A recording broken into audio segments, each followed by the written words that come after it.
In this video, we've got video game maps of NES games in book form. How could I possibly say no to this?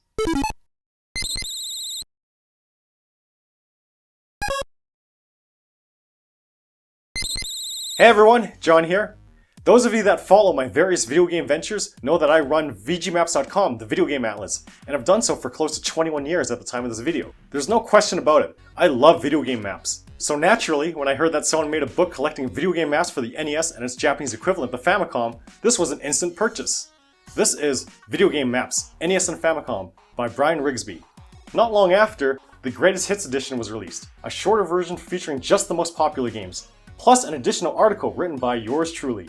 Even though this is a combination of some of the things I love, video games on a classic Nintendo console, mapped out and put in book form, and also a later opportunity to contribute, is it all a good idea on paper? Like the metaphor. Of course putting maps on paper is a good idea, but are these executed well to be as great as they sound like they should be? Let's find out. Let's start with a tally of what games are covered. The original version features 253 games. Well, 252 if you bought this right when it came out, as the latest revision adds Power Blade. This includes 166 games that were officially released in North America. Exactly half of this, 83, is the count of the Japanese Famicom and Famicom Disk System games here. Also included are 4 unlicensed games. Now, to clarify, the games that appear in my collage are listed a little differently than in the table of contents. The Dragon Warrior games are listed by their original and proper name of the series, Dragon Quest. Buggy Popper, Highlight Special, and World Grand Prix Pole to Finish all have maps from a Japanese magazine, but I've listed them in this image under their North American names, Bump and Jump, Highlight, and Al Unser Jr. Turbo Racing. Inversely, Contra and Star Wars have to be listed as the Famicom versions, since the in-game island map of Contra only exists in the Japanese version, and the planetary map of Star Wars refers to the Japan-only Namco version of Star Wars from 1987, not the Beam Software and JVC version from 1991. Though based on the same movie, Namco is looser with their adaptation, so it includes more planets, including the icy planet Hoth later seen in The Empire Strikes Back, so we can't even pretend this map would work for the later Star Wars game. Yes, putting this collage together took almost as long as actually writing this review, but it was worth it, especially for auditing the Japanese games, which I'll talk more about later. The Greatest Hits edition is only 40% of the size of the original book, and features 37 games, including 33 for the NES and 4 for the Famicom.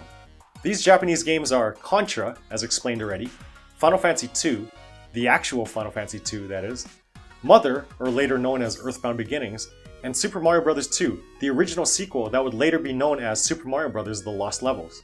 Okay, so let's see the actual content. Maps of all kinds are here, scans from magazines, strategy guides, posters, and instruction manuals, as well as some fan art. But you won't find many screenshot maps here. Now, there are several single screenshots of in-game maps, but not many are collages of gameplay areas stitched together. Rigsby explains in the preface that he opted not to include many of these, as while they are fairly designated as maps, he wanted to focus on what he calls purity of maps, and less on level design. Let's appreciate more of the pencil and paint talent than the pixely tiles, though there are still some screenshot maps, such as those within the scanned pages of magazines and strategy guides. And the few screenshot maps directly printed here include ones you may have seen on my site, VGMaps.com, the video game atlas. I haven't actually made many screenshot maps at all, but one that I did make long ago is this Maniac Mansion map. And in 2005, around the time my site first got a lot of attention, the game's creator, Ron Gilbert, linked to it from his Grumpy Gamer blog. Now it also has the honor of appearing in both versions of this book. Nice to see my work in print. The original has a 2-page spread of the amazing map of Castleröck from Solstice that Guillaume Saint-Amant created, which is easily one of my favorite NES screenshot maps, and even one of my favorite maps on my site overall, despite never finishing the game myself. There are some artistic renditions of game worlds, including some from artists you may have seen on the internet, like the massive and massively detailed Castlevania and Zelda maps by Bill Mudron, or these cute Super Mario Bros. 3 world maps by @Kokuri Craig. Other interesting maps include intriguing interpretations, such as this transit map, or should we say, this metro map for Metroid. Zelda 2 and Dragon Quest also have these, which are made by Matthew Stevenson of DCMJS.com. These are some of the more popular and epic games, so it's not surprising that they have multiple pages featuring multiple maps, including multiple interpretations of the same area. Dragon Quest has 10 pages, or 9 in the Greatest Hits edition, and the original Legend of Zelda has a whopping 14 pages in either version. Most other games get half a page, or 1 or 2 full pages, and can have a handful of maps, or just 1 map per scan. Of the games that feature a single image, I counted over 70. So I'd think of this more as an art book than an atlas, as the selection of maps is very limited in number, and the focus is on their artistry and variety rather than navigation across a whole game. For the most part, you're not going to find complete maps here. The Maniac Mansion and Solstice maps I mentioned are among the exceptions, but most are not comprehensive. Don't go into this expecting something like the NES Game Atlas, or any similar strategy guide. This is more of a sampler, showcasing a slim selection per game. Lots of games, just not a lot of maps for each one, unless they are popular. I usually do the great bits before the not so great bits, but let's get the not so great bits over with. Not so great bits. There are a few possible translations of Japanese titles into English, so it's not unusual for games to be referred to in different ways. This was clear when I made this image to audit the games, and generally used the names I saw in GameFAQS, but which are often different than in these books. For example, here we see a game called Kâstleröck, but what is that? Turns out this is Tenkaichi Bushi Karu Naguru. Tenkaichi Bushi Karu Naguru. Tenkai Setsukeru Naguru. Excuse my likely butchered pronunciation, but the point is, it could alphabetically be under K or T. There are lots of games like that, so if you are fluent in Japanese and or familiar with Famicom games, or want to be, this could be tricky to navigate.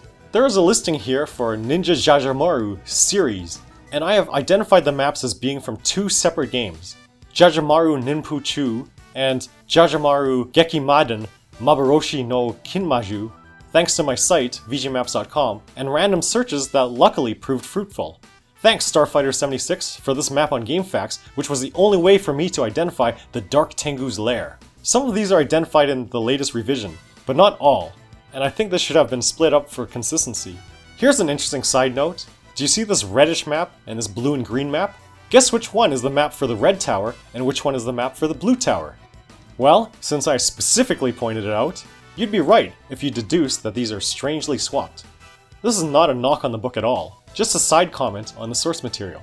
Though it's rare for me to reject a map submitted to vgmaps.com, if I made a book like this, I would be picky, and I don't think some of these would have made the cut. I don't think the Friday the 13th NES game is as bad as many people like to say it is, but I don't know if there's much value in this cabinless cartograph of the campgrounds of Crystal Lake. Then there's the in-game map for Paperboy, providing a peek at the paper route, which is just a plain street, entirely of non-customers that don't subscribe to the newspaper even. And speaking of subscribing, would you consider hitting that subscribe button or giving this video a like? They honestly help encourage me to keep making these videos. Anyway, does the Mega Man 2 select screen count as a map? Even if it does, that's not the actual select screen, but a fan art version of it. Some scans could probably be presented more fully, like how Final Fantasy and Ultima Exodus have multiple pages, but you can't even see them in their entirety. Perhaps the point was to show that magazines dedicated multiple pages to a single game, but I would even prefer fewer scan pages so that what is seen would be complete or less obscured. So maybe a few maps are questionable, but overall I'm not too concerned about the kind of content, and the variety is great in the original book. But I do think 37 games might be too few games for the Greatest Hits edition, especially as they aren't expanded much at all from how they are presented in the original version. By my count, 25 games appear the same way in both books, and 12 others receive changes in the amount of content. 10 of them actually lose an average of 1 page, and 2 others, Contra and Fazanadu, each gain only a half page. Super Mario Bros. And Final Fantasy II each lose some maps but gain others, though if you're okay with the selection, then you get my article too, which only appears here. Even though I like what I wrote, I don't think it's that much of a selling point honestly. Maybe it's best to get a hold of the original fuller size edition. The 2 books are of different sizes, page-wise.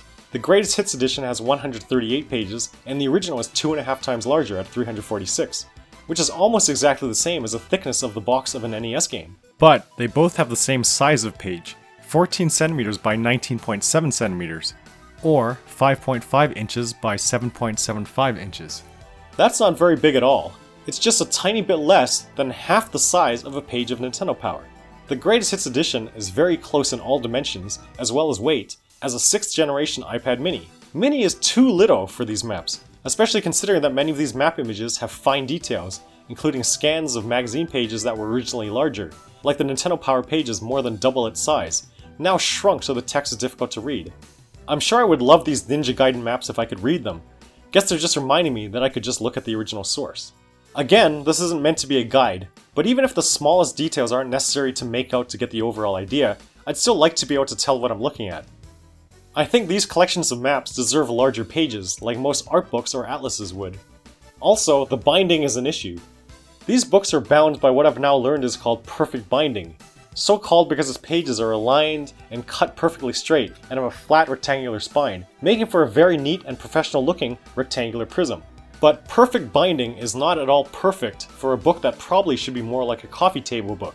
Certainly the content is like such a book, very pictorial, relatively little text. But it doesn't naturally open flat, making it hard to appreciate the maps, most certainly the 2-page spreads, and hard to photograph for this review. Now, let's bring it back to positivity with the great bits. Great bits!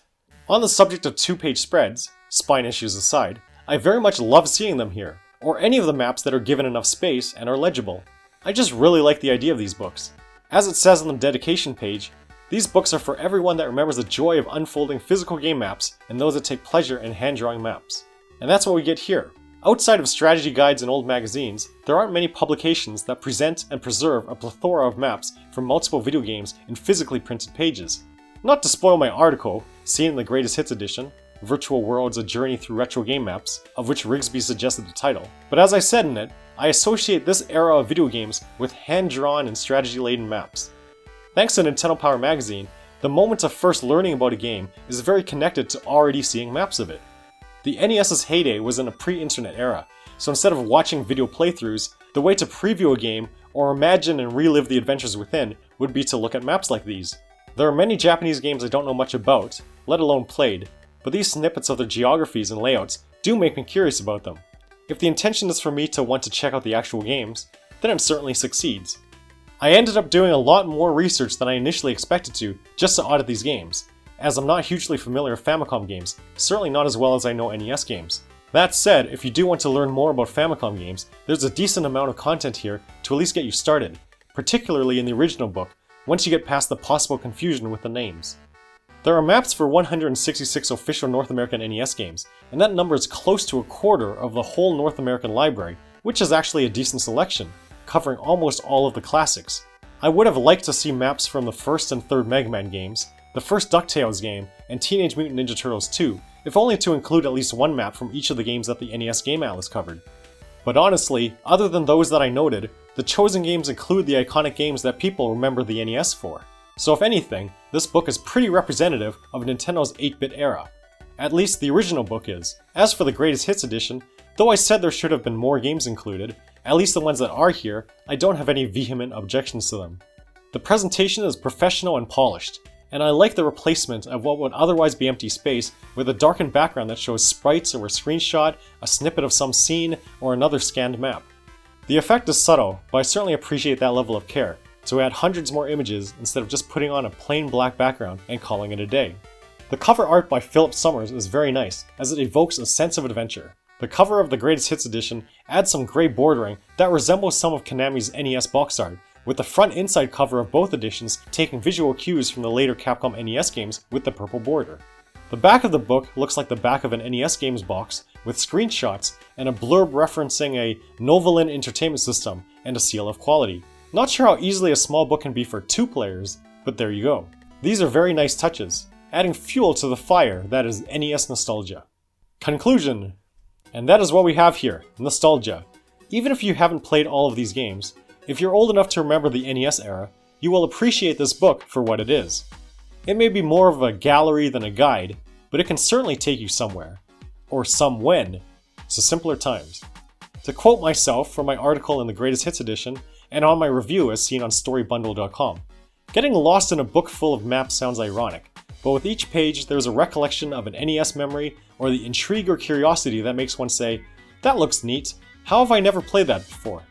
Whether you have embarked on these journeys or will consider doing so, or enjoy the tease of these lands rife with mystery and danger and heroic antics, artfully preserved here, I expect you will treasure this tome as I do. And I do treasure this tome, as well as its little brother, despite all my earlier gripes. The idea of a book around maps of NES games definitely goes well with me. However, the execution is where this takes a hit, as the small size of the pages and the choice of binding make it harder to enjoy. Sure, you can get the PDF version, but but my interest in books is seeing this physically in print. The Greatest Hits edition avoids overabundance, but maybe it cut out too much, and the games that are here aren't expanded on much. So, I have to give both versions of Video Game Maps NES and Famicom a 4 out of 5. You know I can be highly critical of the things that I am a fan of, and I am indeed a fan of books like these. I've certainly spent a lot of time reviewing numerous books, and I'm happy to include Video Game Maps NES and Famicom into my review playlist and my library. If you'd also like to add these to your library, you can get them from RetroGameBooks.com. If the books are sold out again, you can get a digital ebook version. While you're there, you can also check out some of Brian Rigsby's other books. Thanks for watching this far.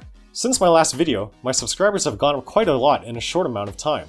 So thank you for subscribing, and welcome if you're new. Please check out my other book reviews and geeky videos, especially my original content. If you like what you saw, then hit that thumbs up and leave a comment. Perhaps you could answer the question, have you ever gotten lost in a video game, and did a map help you out? Or do you like looking at maps for fun?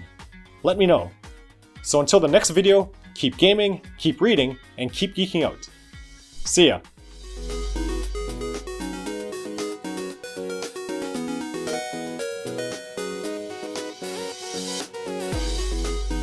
Don't go into this expecting something like the NES Game Atlas. You're holding it backwards.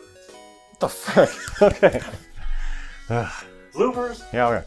Mega Man, super fighting robot. Alright, sorry.